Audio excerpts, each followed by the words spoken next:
This is the third unit in which I'm going to discuss how the dynamics of a system depends on dimension. All right, so this is the dimension of the phase space. So we start off with n equals 1, and the dynamical system, or the flow as we call it, is organized basically by fixed points. That's really all you need to do, is figure out what the fixed points are. Right, so in other words, you figure out where the fixed points are, which are the zeros of f, right? And then you figure out the sign of the vector field in between them. So maybe it's f is positive in here, maybe f is negative in here, and f is negative in here. Then the flow is like that in the one-dimensional phase space, and that's really about all there is to say.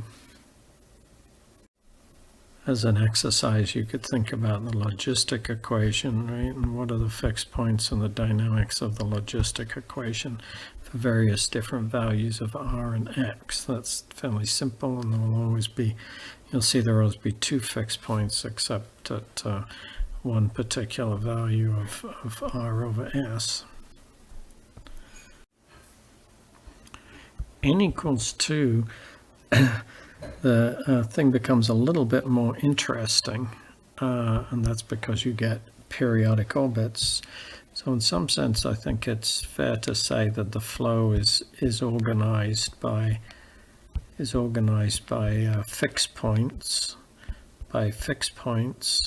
and periodics, and that's because of the Poincaré-Bendixson theorem. So the Poincaré-Bendixson theorem is really one of the prettiest theorems of basic dynamical systems, and it says that if the omega limit set of x is compact, right, this is in a two-dimensional phase space now, right, then either 1 omega of x contains a fixed point,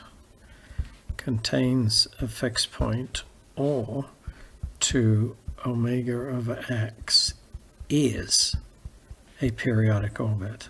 It doesn't just contain a periodic orbit, it exactly is a periodic orbit, and it's the entire periodic orbit. Again, we can think of the brusselator in to illustrate the Poincaré-Bendixson theorem, where you see that the omega limit set of everything really is the periodic orbit, with the sole exception of the fixed point right here, whose omega limit set is itself. But anything outside the fixed point, the omega limit set of such a point would be the periodic orbit. Right, so the omega limit set, let's write that down, the omega limit set of x is the periodic orbit, right, if x is not the fixed point.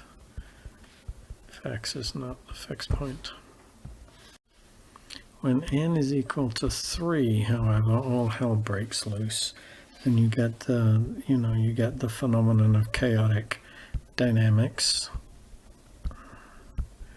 where you get trajectories that, as Lorentz pointed out, are neither equilibrium nor periodic orbits, and really can go on and on forever with this sort of long time unpredictability.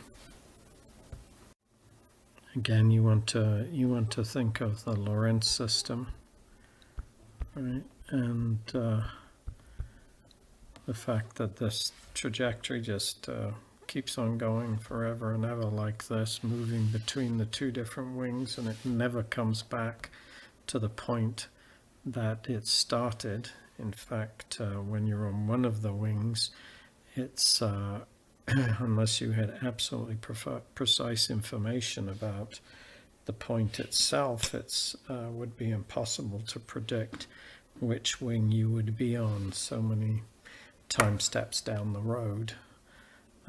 This is called sensitivity to initial conditions, where nearby trajectories get separated completely after a certain amount of time. Lorentz used this to illustrate the unpredictability of the weather, and people now talk about the sort of Lorentz time scale and the Lorentz limit to predictability in the weather, and how that's, a certain number of days. Okay, that's really all I have to say about this. This is a simple story, but which is hiding all the complexity in 3 dimensions and higher. So that's the end of Unit 3.